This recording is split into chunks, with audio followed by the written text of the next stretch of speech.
Hi babes, welcome back to my channel Drama Lavashika. The next Prince episode 10. போன episode பார்த்துருப்பீங்க. பார்க்காதவங்க ஐகால link இருக்கும், பார்த்துட்டு வாங்க. வாங்க எபிசோட் ஸ்டார்ட் பண்ணலாம். கனின்னு அவங்க அப்பா இருக்கார்ல அசவடிவத்தின் அங்கேயே வந்திருக்கான். ஏன்னா இங்க அந்த லேண்டன் ஃபெஸ்டிவல் நடக்க போகுது, அதுக்காக. கனின் வந்ததுமே அவங்க அப்பா ரொம்ப சந்தோஷப்படுறாரு. அவனை உட்கார வச்சு சாப்பிட வைக்கிறாரு. அப்போ அவங்களுக்கு ஏதோ ஒரு ஸ்பெகட்டி சர்வ் பண்றாங்க. அந்த ஸ்பெகட்டியை பார்த்ததுமே அவனுக்கு அவனுடைய வளர்த்த அப்பா இருக்கார்ல தட்டனை, அவனுடைய ஞாபகம் வருது. இது நீங்க எப்படி, இது யாரு செஞ்சா அப்படின்னு ஃபர்ஸ்ட் கனின் கேட்குறான். அதுக்கு நான் தான்ப்பா பண்ணேன், எனக்கு இதை தட்டனை தான் சொல்லி கொடுத்தான், உனக்கு இது பிடிக்கும்னு எனக்கு தெரியும், அதனால தான் உனக்கு பிடிச்ச மாதிரியே செய்யணும்னு நானே செய்ய வச்சேன் அப்படின்னு சொல்றான். அவனை ரொம்ப சந்தோஷமா அதை சாப்பிட்றான். அப்புறம் அவங்க அப்பா கிட்ட, அப்பா நான் உங்ககிட்ட ஒரு விஷயம் கேட்கலாமா அப்படின்னு சொல்ல, கேளுப்பா அப்படின்றாரு அவரு. இந்த நம்ம கோல்டு மைன் இருக்குல்ல, அதுல இருந்து யாரோ ஒரு பொண்ணு கோல்டு திருடினாலாமே, அதை வித்து அவங்க அம்மாவுடைய மெடிக்கல் ட்ரீட்மெண்ட் யூஸ் பண்றதுக்காக. அது நீங்க கேள்விப்பட்டீங்களாப்பான்னு கேட்க, ஆமாப்பா நான் கேள்விப்பட்டேன்னு சொல்றாரு. அப்படின்னா அந்த மைண்ட்ல இருந்து வர பொல்யூஷன்ல உண்மைதானாப்பா அப்படின்னு கேட்க, நானும் அந்த பிரச்சனையை தான்ப்பா பார்த்துக்கிட்டு இருக்கேன், எல்லாம் நான் பார்த்துக்கிறேன், நீ எதுக்கும் கவலைப்படாத, இப்ப நீ இந்த லேண்டன் ஃபெஸ்டிவலை போய் நல்லபடியா சுத்திப்பாரு அப்படின்னுட்டு சரணை அவனை சுத்தி காட்ட சொல்லி அனுப்பி வைக்கிறான். அப்புறம் அன்னைக்கு நைட்டு அந்த லேண்டன் ஃபெஸ்டிவல் நடக்கிற இடத்துக்கு இவங்க வந்துடுறாங்க. இடம் வந்ததுமே சக்ரி போய் இடம் வந்துருச்சு அப்படின்னு சொல்ல, கனின்னு சரண் மேல சாஞ்சிட்டு வந்துட்டு இருக்கான். இவங்க கூப்பிட்டதுமே கீழே இறங்கி வராங்க.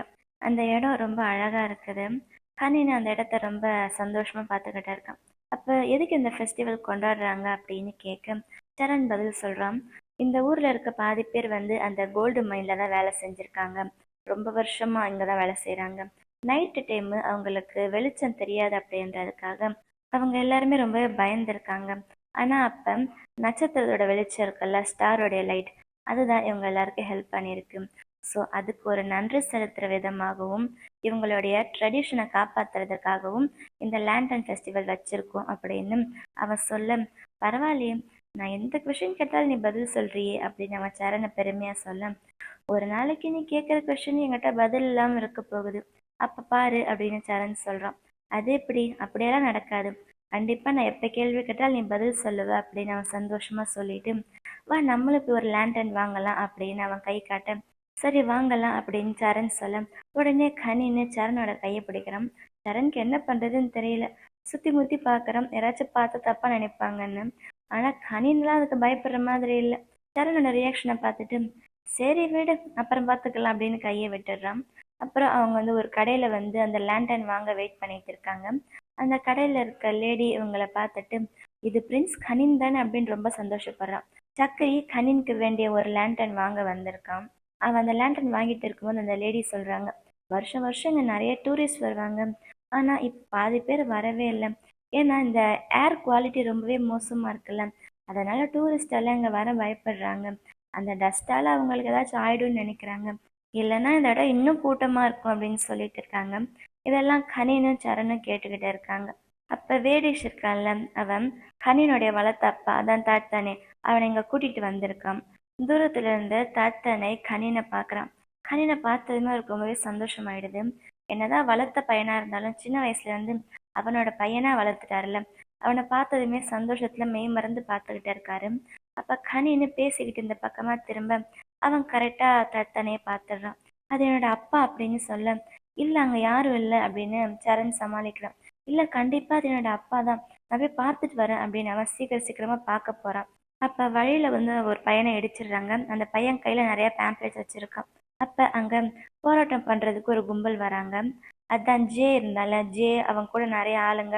அது மட்டும் இல்லாம ஜே கூட பிரின்ஸ் கேல்வின்னு வந்திருக்கான். இன்னும் ஜேக்கு பிரின்ஸ் கேல்வின் பிரின்ஸ்ன்ற விஷயமே தெரியல போல. எங்களோட ஏரை க்ளீன் பண்ணி கொடுங்க, இப்படி பொல்யூட் பண்ணாதீங்க, ஃபெஸ்டிவல்லாம் அப்புறம் வச்சுக்கலாம், எங்களுக்கு தேவை எங்களோட ஏர் கிளீனா இருக்கணும் அப்படின்னு போராட்டம் பண்ணிக்கிட்டு இருக்கேன். அதே நேரம் இங்க அரண்மனையில கண்ணோட அப்பா இருக்காருல்ல, அங்கேயும் நிறைய பேர் போராட்டம் பண்ண வந்திருக்காங்க. அவங்க யாரும் அடுத்த ராஜான்னு சொல்லி இவனுக்கு பெருசா மரியாதை கொடுத்த மாதிரி தெரியல. அவங்க பிரச்சனை ரொம்ப பெருசுன்றதால அவங்க பாட்டுக்கு அவங்களோட உரிமையை ரொம்ப கோவமா கேட்டுக்கிட்டு இருக்காங்க. அதே மாதிரி இங்கேயும் போராட்டம் நடந்துகிட்டு இருக்குது. அப்ப கனினுடைய அப்பா கிட்ட பேச வந்தவங்க கிட்ட கனினோட அப்பா சொல்றாரு, நீங்கள் ஒன்றும் கவலைப்படாதீங்க, இந்த பிரச்சனையை நான் பார்த்துக்கிட்டு தான் இருக்கேன், கூடிய சீக்கிரம் சரி பண்ணிடுவேன் அப்படின்னு அவர் சமாளிக்கிறாரு. ஆனால் அவங்க, இத்தனை வருஷமாக நீங்கள் வெறும் பார்த்துக்கிட்டு தான் இருக்கீங்க, இது வரைக்கும் நீங்கள் எதுவுமே பண்ணலை அப்படின்னு அவங்க அவங்களோட போராட்டத்தை கண்டினியூ பண்ணிக்கிட்டு இருக்காங்க.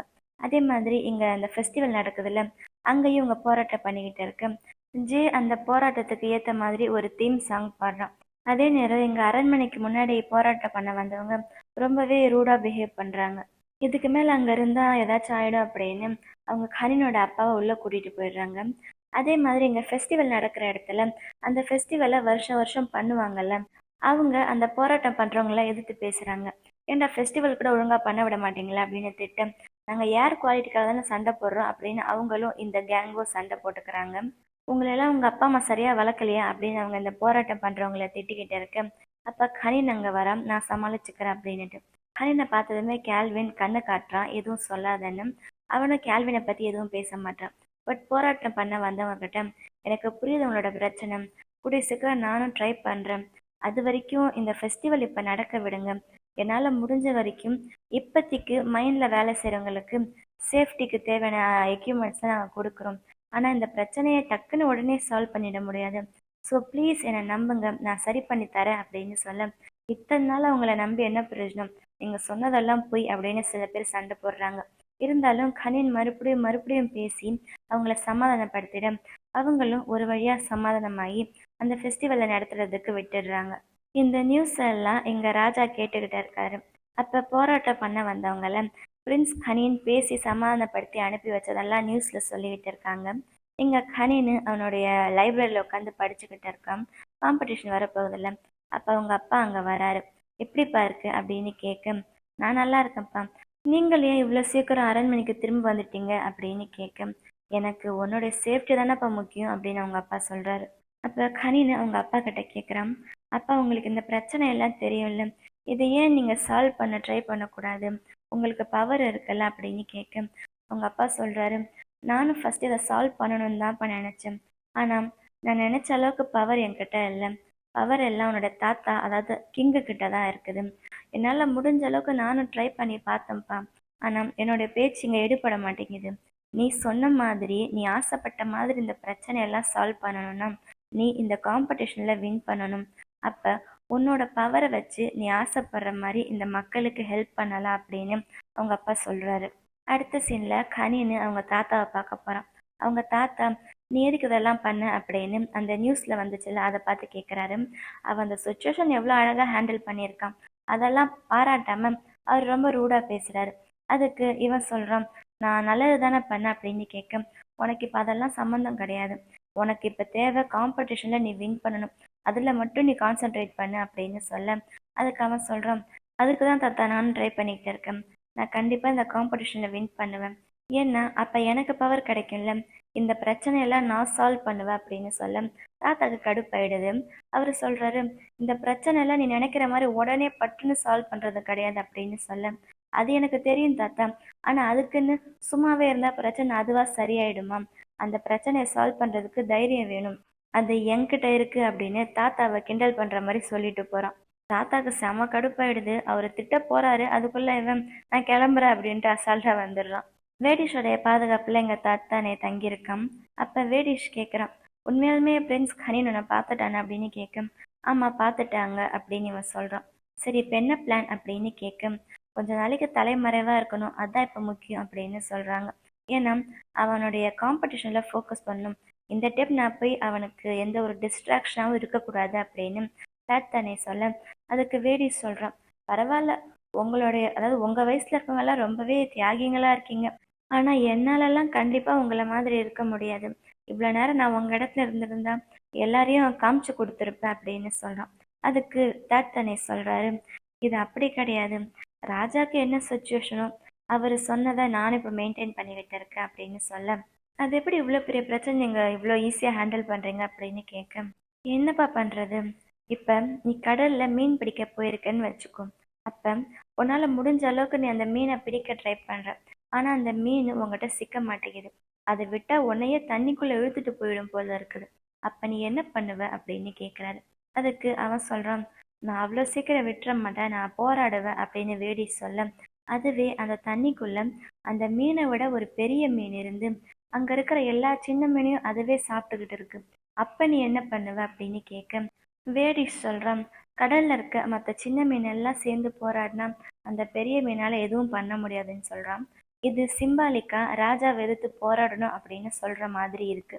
இங்க ராஜா சரணை வர சொல்லியிருக்காரு. சரண் கிட்ட, உனக்கு தாட்தானே இங்க இருக்கிறது தெரியும்னு நினைக்கிறேன் அப்படின்னு சொல்ல, சரண் என்ன சொல்றதுன்னு தெரியாம முழிக்கிறான். உனக்கும் அவனுக்கு இப்ப எந்த கான்டாக்டும் இல்லைல்ல அப்படின்னு கேட்க, இவன் லைட்டா கொஞ்சம் தயங்குறான். அப்ப ராஜா சொல்றாரு, இது வரைக்கும் நான் உன்னை ஒரு வேற ஆள் மாதிரி பார்த்தது கிடையாது.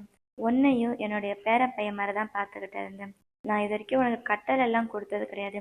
ஆனா இப்ப நான் உனக்கு கமாண்ட் கொடுக்குறேன். இனிமே அந்த தாத்தனை கூட நீ எந்த ஒரு கனெக்ஷன்லயும் இருக்கக்கூடாது. அதை பத்தின விஷயம் கனினுக்கு தெரியக்கூடாது அப்படின்னு சொல்ல, ஆனா சரண் அதுக்கு ஓகே சொல்ற மாதிரி இல்லை. சரண் தயங்கிக்கிட்டே, இதுக்கு மேல என்னால கனின் கிட்ட உண்மையை மறைக்க முடியாது அப்படின்னு சொல்றான். அதுக்கு ராஜா இன்னும் கொஞ்சம் ஸ்ட்ரெஸ் பண்ற மாதிரி, இது என்னுடைய கட்டளை, நீ பண்ணிதான் ஆகணும் அப்படின்னு சொல்ல, அவனை வேற வழி இல்லாம சரி அப்படின்னு ஒத்துக்கிறான். அடுத்து சரண் கனினை பார்க்க வந்திருக்கான். கனின் கொஞ்சம் கோவமா இருக்கான்.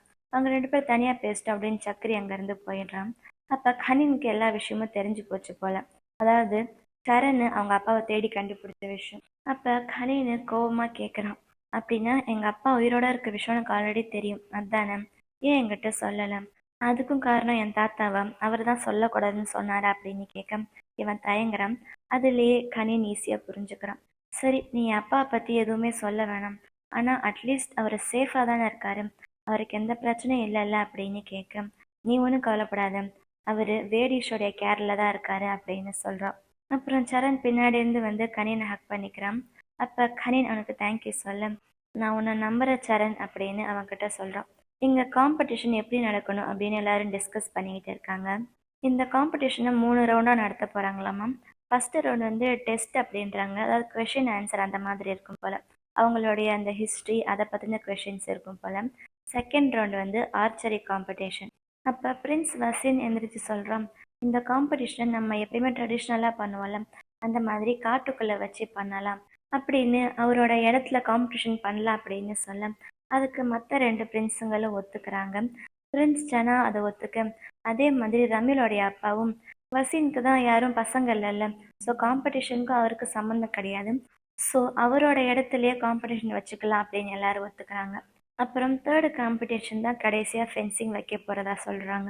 இதுல வின் பண்றவருடைய அப்பாவுக்கு தான் அடுத்த ராஜா பொசிஷன் கிடைக்க போகுது அப்படின்னு சொல்றாங்க. இங்க ஏவா ரொம்பவே கஷ்டப்பட்டு ப்ராக்டிஸ் பண்ணிட்டு இருக்கா. அவளோட ட்ரைனர் மீரா இருக்காங்கல்ல, அவங்க வந்து இன்னைக்கு ரொம்ப நல்லா ப்ராக்டிஸ் பண்றேன், ஆனா கொஞ்சம் ரெஸ்ட் எடுத்துக்கோ அப்படின்னு சொல்ல, ஆனா இவ ரெஸ்டே எடுக்க மாட்டான். பரவாயில்ல, எனக்கு ஒன்றும் இல்லை அப்படின்னு மறுபடியும் மறுபடியும் ட்ரைன் பண்ணிக்கிட்டே இருக்கான். அப்ப அவளுடைய அப்பா அங்க வராரு. என்னப்பா ரொம்ப டென்ஷனா இருக்கீங்க அப்படின்னு கேட்க, அதெல்லாம் ஒன்றும் இல்லைம்மா, நாளையிலேருந்து உனக்கு ஒரு புது கோச் நான் ரெடி பண்ணியிருக்கேன் அப்படின்னு சொல்ல, அதுக்கு அவ ஒத்துக்க மாட்டான். இல்லப்பா, எனக்கு கோச் மீரா தான் வேணும், அவ தான் எனக்கு நல்லா சொல்லி கொடுக்குறா அப்படின்னு சொல்ல, ப்ளீஸ்மா நான் சொல்றதை கேளு, மீரா நல்ல கோச் தான், நான் இல்லைன்னு சொல்லலை, ஆனா அவளுக்கு எல்லாமே தெரியும்னு சொல்ல முடியாதுல்ல, உனக்கு நான் நல்ல கோச்சா செலக்ட் பண்ணியிருக்கேன் அப்படின்னு சொல்ல, அப்பா உண்மையை சொல்லுங்க, நீங்க உண்மையிலுமே மீராவுக்கு எதுக்கு வேணான்னு சொல்றீங்க, அவ ஒரு பொண்ணுன்றதால தானே அப்படின்னு கேட்க, ஆமாம்மா நான் ஒத்துக்கிறேன், அதான் இப்ப நீ எனக்கு பொண்ணா பிறந்த, அது மட்டும் இல்லாம இப்போ உனக்கு கோச்சிங் கொடுக்கறது ஒரு பொண்ணுன்னு தெரிஞ்சா மற்ற 2 நாட்டுக்காரங்களும் நம்மளை பத்தி என்ன சொல்லுவாங்க அப்படின்னு கேட்க, அது கேவா சொல்றான், அப்பா இப்ப நான் உங்களுக்கு 2 சாய்ஸ் தான் கொடுப்பேன். ஒண்ணு, மீரா எனக்கு கோச்சா இருக்கணும், அப்பதான் நான் காம்படிஷன்ல கலந்துக்குவேன். அப்படி மீரா எனக்கு கோச்சா வரலன்னா நான் இந்த காம்படிஷன்லயே கலந்துக்க மாட்டேன் அப்படின்னு சொல்ல, அவங்க அப்பாக்கு என்ன சொல்றதுன்னு தெரியல, அவர் அங்கிருந்து போயிடுறாரு.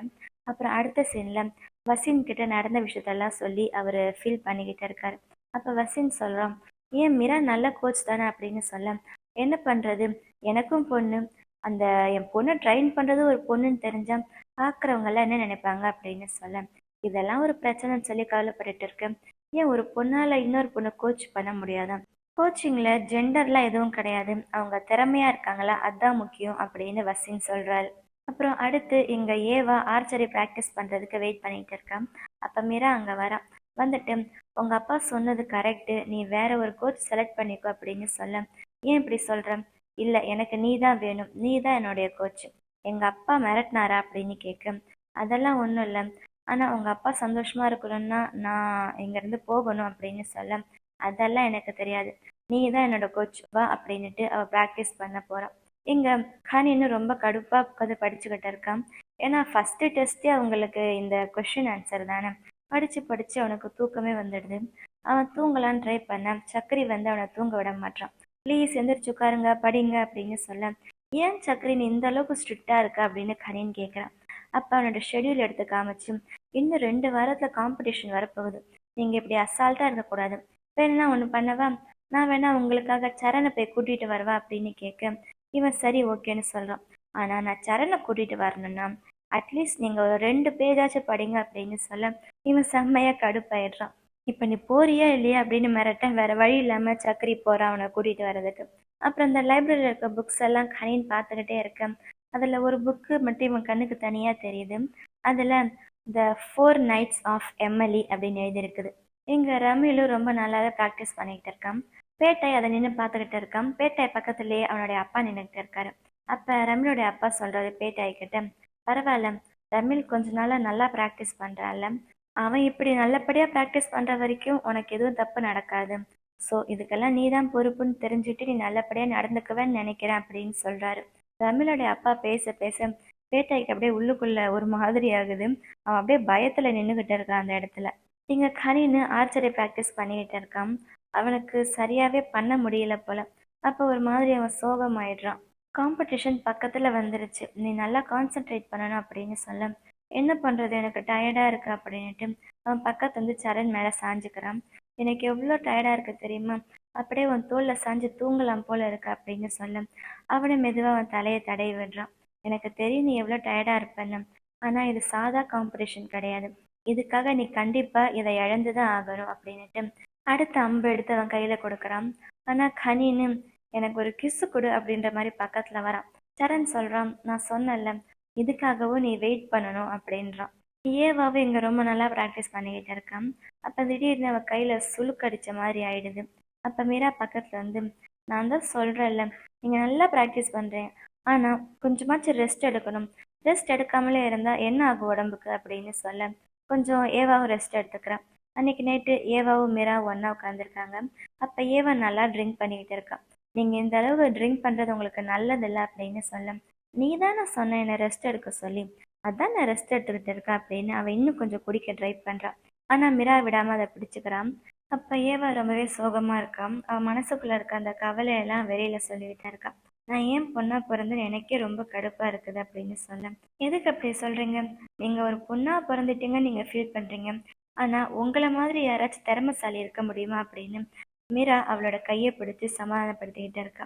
உங்களோட ஜெண்டரை நீங்கள் சூஸ் பண்ணலை, ஆனால் நீங்கள் யாருன்றதை நீங்கள் தானே டிசைட் பண்ணுறீங்க, உங்கள் அளவுக்கு யாரும் டேலண்ட் இல்லைல்ல அப்படின்னு அவளை பேசி சமாதானப்படுத்துகிறா. சரண் கனினை பார்க்க வரான். கனின் படித்து படித்து டயர்ட் ஆகிட்டு அங்கேயே தூங்கிட்டான் போல. அப்போ அவனுடைய ஐபேடில் நோட்ஸ் எல்லாம் எழுதி வச்சுருக்கான். அதில் அந்த சக்கரி இருக்கால, சக்கரியை ரொம்ப காமெடியாக ட்ரா பண்ணி வச்சுருக்கான்.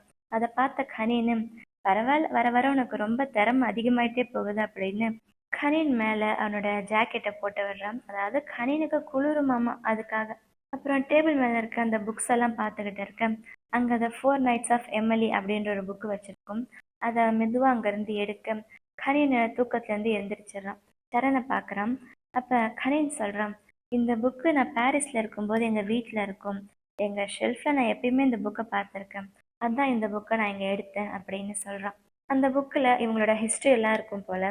ஸோ கனின் கேட்குறான், இந்த 4 நாடு சேர்ந்து தான் இந்த நாட்டுக்கு சுதந்திரம் வாங்கி கொடுத்துருக்காங்க, ஆனால் இருந்தாலும் இந்த காம்படிஷனில் அந்த ரமிலோடைய ஃபேமிலி இருக்காங்கல்ல, அதான் புஜோங் ஃபுசிட், அவங்க தான் இந்த போரில் ரொம்ப அதிகமாக பார்ட்டிசிபேட் பண்ணது. ஸோ அவ்வளோ பவர் அவ்வளோ ஸ்ட்ரென்த்து வச்சுருந்த புஜோங் ஃபுசிட் எப்படி இந்த மாதிரி ஒரு காம்படிஷனுக்கு ஒத்துக்கிட்டாங்க, அதை என்னால் நம்பவே முடியல அப்படின்னு கனின் கேட்க, அதுக்கு சரண் சொல்கிறான், புக்கில் இருக்கிறது எல்லாமே அப்படியே ஹிஸ்ட்ரின்னு சொல்ல முடியாது, அதில் ஒரு சில சேஞ்சஸ் இருக்கும். ஏன்னா புஜோங் புசிட்டோடைய ராஜாவாக இருந்தவர் கண்டிப்பாக அவருடைய த்ரோனை யார் கூடயும் ஷேர் பண்ணிக்க அவர் விரும்பலை. ஸோ அவர் தனியாக தான் போரில் சண்டை போட்டுட்டு இருந்தார். இருந்தாலும் அவரால் அந்த போரை தனியாக சமாளிக்க முடியாதுன்னு தெரிஞ்சதுக்கு அப்புறம்தான் மற்ற 3 நாட்டோடைய சப்போர்ட்டோட அவரை சண்டை போட்டு வின் பண்ணாரு. அதுக்காகத்தான் அந்த காம்படிஷனுக்கு அவர் ஒத்துக்கிட்டாரு அப்படின்னு சரண் சொல்றான். அதாவது ஃபர்ஸ்டே இவங்களோட சுதந்திரத்துக்காக சண்டை போட்டது புஜங் புசித் தான். ஸோ எனக்கு தான் இந்த ராஜா பதவி வேணும்னு சொல்லி அவன் சண்டை போடாம இப்படி ஒரு காம்படிஷனுக்கு எப்படி ஒத்துக்கிட்டாரு அப்படின்ற மாதிரி தான் கனினோட கொஸ்டின். அப்புறம் என் பக்கத்துல வா அப்படின்னு சரணை பக்கத்துல எடுத்து அவன் ஹக் பண்ணிக்கிறான். கனின் ரொம்ப ஹாப்பியா அவனை கட்டி பிடிச்சிட்டு இருக்கேன். சரணும் அவனை ஒரே லவ்விங்கா பாக்குறான். உன்னோட ஹக் எப்படி இருக்கு தெரியுமா, எனக்கு ரொம்ப கம்ஃபர்டபுளா இருக்கு அப்படின்னு கனின் சொல்றான். கனினுடைய அப்பா மறுபடியும் ஆன்லைன்ல இந்த மைனை பத்தின வந்த நியூஸ், அந்த வீடியோ அதெல்லாம் பார்த்துக்கிட்டே இருக்காரு.